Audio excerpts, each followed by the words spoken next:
یکی از مشکلات عمده در شهر کابل و ازدحامی که در شهر کابل وجود دارد نبود ملی بس در شهر است و استفاده از موترهای کوچک است. قبلا ملی بس هایی که در شهر کابل وجود داشت اکنون 95% آن از کار افتاده و مردم با مشکلات زیاد دست و گریبان هستند. این که چه زمانی مشکل رفع خواهد شد در این برنامه حقیقت چیست محمد حیدر اتمر رئیس این اداره را با خود داریم و بیشتر از او میپرسیم. بسیار تشکر رئیس صاحب از اینکه فرصت دادین بر ما. رئیس صاحب، مردم از نبود ملی بس در شهر کابل شکایت دارند و چنانچه ما شما میبینیم هیچ ملی بس یا تعداد بسیار کم در شهر کابل ملی بس است. بر رفع از این مشکل چه اقدامات روی دست است و چه کارهایی را زیر دست دارید؟ بسیار تشکر از سوال شما و سوال شما کاملا تکنیکی است.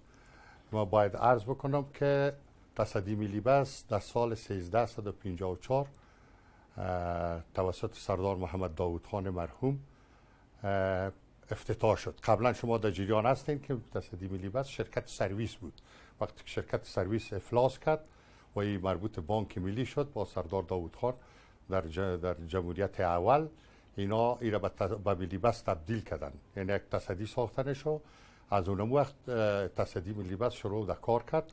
باز در دهه 1360 شمسی یا 1980 میلادی تصدی ملی بس تقریبا کل کابل و اکثر ولایات، مراکز ولایات زیر پوشش خدمات ترانسپورتی خود داشت. و چنانچه شما در جریان هستین که علاوه بر تصدی ملی بس، ارادجات یا بسایی که با ماشین و تیل فعالیت میکردن، ما در لوکوموتیو هم داشتیم، یعنی بسای برقی داشتیم که به صورت القوی تمام کابل احتوا میکرد، یعنی کل کابل تقریبا زیر پوشش داشت به شکل القویش. و باز هم شما در جریان هستین که تمام اینمی دارایی های عامه مثل همه دارایی های عامه کشور در دهه جنگ‌های دهه 70 نابود شد. بعداً با تأسیس جمهوری اسلامی افغانستان و آمدن آقای کرزی در رأس جمهوری اسلامی افغانستان، باز هم جامعه جهانی کوشش کردند که همین اداره را به پا استاد بکنن، حداقل احیا بکنن. اینا حدود 1200 یا 1300 بس بر اداره دادن و یک تعداد انگرها را اینا ترمیم کردن که مثلا کشور هندوستان که نمایندگیش کمپانی تاتا داره، اونا بسای خوب بر ما روان کردن. و جایکای ژاپن یک تعداد ارادجات حدود 107 اراده ایسوزو را بر ما در اختیار ما گذاشتن که موترهای بسیار لوکس و معیاری است در منطقه و در برازم آسیا. و یک تعداد ارادجات ایتالیا دادن با پرزجات یدکیش و یک تعداد کشور ایران دادن به نام شاب خودرو.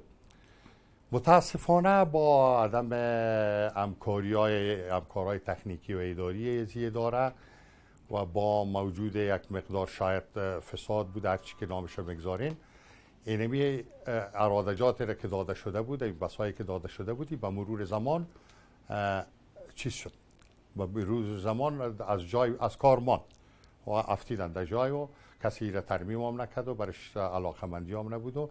و هر روز قراره که میپرسم که هر روز مثلا یک موتر اگر پنچر میشد اونو پنچریش نمیگرفتن یا یک مشکل بسیار کوچک دیگه میداشت، یک بس اگر میگفتن که نمیره پیسه نیست یا پروژهش نیست یا وسیلهش نیست که ما ترمیم بکنیم، اونموجم و نگران و کلینر و استافی را که مربوط هم یک اراده میشد اون را تنقیض میکردن. با مرور زمان تنقیض در هر بخش تنقیض آمد. اینا نتونستن که امو ارادجاتی که مثلا خراب میشه، امو کشورها و یا شرکت هایی که کمک کرده هرگاه اینا تماس میگرفتن، همین تماس هم مستمر می بود و جدی می بود، اونا حاضر بودن که را بکنن. چنانچه جایکای ژاپن که 109 اراده ایسوزو را بر ما داده بود، فعلا 93 اراده از او خراب است و پرزجات از ما پیدا نمیشه. حدود 10-12 کانتینر در حوزه اول خوشحال خان ما پرزجات داریم از این ارادجات ایرانی و ایتالوی و ژاپنی، مگر چون برش توجه نشده اون پرزجات و کانتینرها مانده. بله حتما صاحب فعلا اگر یک آمار بتین که چی تعداد ملی بس تصدی ملی بس داره و چی تعدادش در شهر کابل استفاده میشه و چی تعداد از کار افتاده؟ خب خدمت شما باید عرض شود که حدود 600 اراده بس ما در سه حوزه خود داریم. در حوزه اول، حوزه دو، حوزه سه. حوزه اولش نمیجسته که همی زندوانان است، حوزه دومش در خوشحالخان است، همو اداره قبلی بسای برقی، و حوزه سومش در خوجه بغراست، سوم خیرخانه است. و تعداد ارادجاتی را که ما باید ترمیم میکردیم 600-700 اراده است، اما ما پیسه برش نداشتیم. یا تصدی ملی بس همی پول نداشت که همی پروژه‌جاتش تهیه بکنه تا بالاخره جلالت مآب رئیس جمهوری اسلامی افغانستان جنابشون عنایت فرمودن $1,000,000 بر احیای دوباره ملی بس تخصیص دادن که از $1,000,000 $300,000 پرزجات خریدن بر 200 اراده موتر، بر 200 اراده بس که با اینمی $300,000 و پرزجاتی که اینم پامی $300,000 خریداری میشه 200 اراده موتر باید ترمیم شود. 200 اراده بس که آمده حدود 30 ارادهش با مو پرزه با اون پول $300,000 با مو فن ترمیم شده بود و با حدود 5 هفته میشه که ما اینجا در رهبری از اداره قرار گرفتیم و تا به حال ما حدود 50 اراده را ترمیم کردیم، یعنی آماده بهره برداری است و ما بسیار پلانای خوبتر و انتفاعی دیگر هم در نظر داریم. مثلا در دهه 60 ارادجات تمام ادارات دولتی در داخل ملی بس ترمیم میشد که ما میره شروع کردیم و ورکشاپ‌ها را میسازیم و از وزارتخانه تقاضا میکنیم، البته رسما، که ارادجاتشان بیاین اینجا ترمیم شود. همون پولی که در فساد از ما ضایع میشه اونم را ما جلوگیری میکنیم و اداره ما تقویه میشه و ترمیمات از اونها خوب صورت میگیره. اتمر صاحب شما گفتین که بودجه کافی در اختیارتان قرار گرفته و تخصیص داده شده. آیا میشه بگویین که ملی بس های که از کار افتاده مشخصا تا چه زمان دوباره فعال خواهد شد و در اختیار شهروندان قرار خواهد گرفت؟ خب خدمت شما باید عرض شود که اینمی $300,000 را که پرزجاتی که بر ما داده شده و برای هر اراده راجستر شده این پرزجات، این 200 اراده را ما با می پول باید ترمیم بکنیم و پروگرام ما است که تا شروع سال آینده همین 200 اراده را ما در شهر توظیف بکنیم که خط سیر داشته باشن و در خدمت همشهریان ما قرار داشته باشن. مگر همین 200 اراده هم کافی نیست. ما شاید شما در جریان باشین که کشور هندوستان حدود 5 سال پیش یا در این حدود اینا 1,000 اراده بس امرای ما وعده کرده بودن و اونا چندین بار دمی اداره تماس گرفتن، کسی هم کاری نکرد، هم کاری جدی صورت نگرفت. یگانه باید تا اینمی 5 سال 2 بار اونم 1,000 اراده بس اینجا رسیده می بود، تنظیم می شد، ایستگاه ها ساخته می شد، چنانچه که ما امرایش در تفاهم با شاروالی و هماهنگی با دیگر ادارات زیربط در نظر داریم که در کل کابل 273 ایستگاه میاری بسازیم که نقشه هایشان ما نزد خود داریم. چیزی که شما گفتین 1,000 ملی بس که هند کمک میکرد به افغانستان، بله، آیا این کمک تا حال که کمک نشده مشکلشی بوده که همکاری صورت نگرفته یا نبود ظرفیت ها سبب شده تا اونا کمک نکنن؟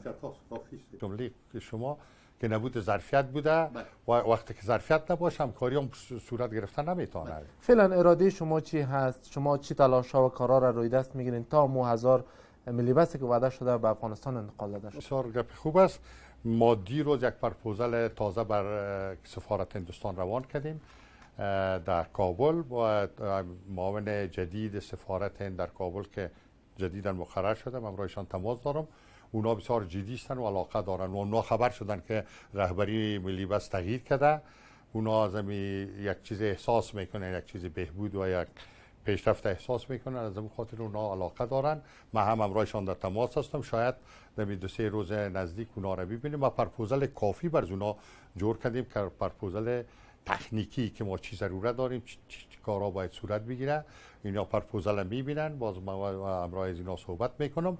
قصه 1000 اراده بسی است که ما باید بریم 1000 اراده بس، حال ما 1200 ساختیمش در پرپوزل جدید خود نظر به ضرورات شهر کابل و مراکز ولایات ما او را 1200 ارتقا دادیم، اونا قبول کردن، گفتن ما می کارم میکنیم و لازم است که ما یک هیئت تکنیکی بریم امی بسایی را که بر افغانستان میآید مطابق امی شرایط جوی و شرایط اجتماعی کشور ما باشه. چنانچه شما ملی بسایی را که میبینین، امی ملی بسایی که تعداد زیاد مسافر ظرفیت داره، بسیار همی پایدان از بلند است. مثلا یک کسی اگر مریض می باشه یا یک کسی مثلا ضعیف می باشه، پیر می باشه، دمو بالا شده نمیکنه اصلا، یا میاری نیستن و میار دنیا نیست.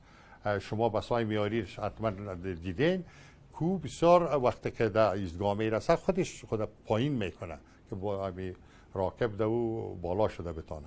و پروگرام ما ایست که اینمی تصدی ملی بس هم میاری بسازم.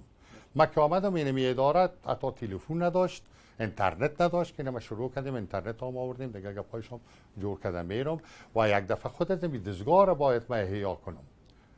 ما همیال شروع کردیم که اینمی انگرهای خود جور بکنیم، ورکشاپ های خود جور بکنیم و در این ورکشاپ ها حتی از اراده شخصی را هم ما در اینجا ترمیم بکنیم که با یک اطمینان اونا میاین اینجا ترمیم میکنن. تا چه زمان این ورکشاپ های شما آماده خواهد؟ ان شاء الله تا اخیر می سال جاری ما این آماده بهره برداری میکنم. ما همراه وزارت محترم مالیه گپ زدیم که تصدی ها مربوط به اونا هستند و همراه وزیر به ترانسپورت هم صحبت کردیم، اونا بسیار از استقبال کردن، گفت یک اقدام بسیار خوب است.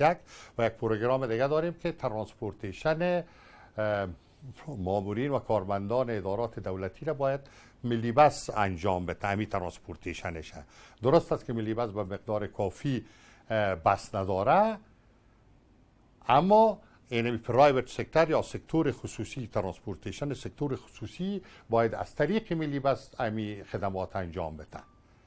یعنی بودجه که بر ترانسپورتیشن ادارات دولتی داده میشه از طرف وزارت مالیه او باید بر ملی بس داده شود. ملی بس باز از طریق خود این میره امرای سکتور خصوصی قرارداد بکنه، یعنی به شکل چارتر. یک وقت اگر ملی بس اما قدر توانایی پیدا کرد که میار رادجات خودش تهیه کرد، باز سکتور خصوصی را طبعا از چیز میکشیم، از سیستم میکشیم. اتمر صاحب، پیشتر شما گفتین که یکی از دلیل که ملی بس ها تخریب شده، از کار افتاد، علاوه به این که ظرفیت موجود نبود، فساد هم بود.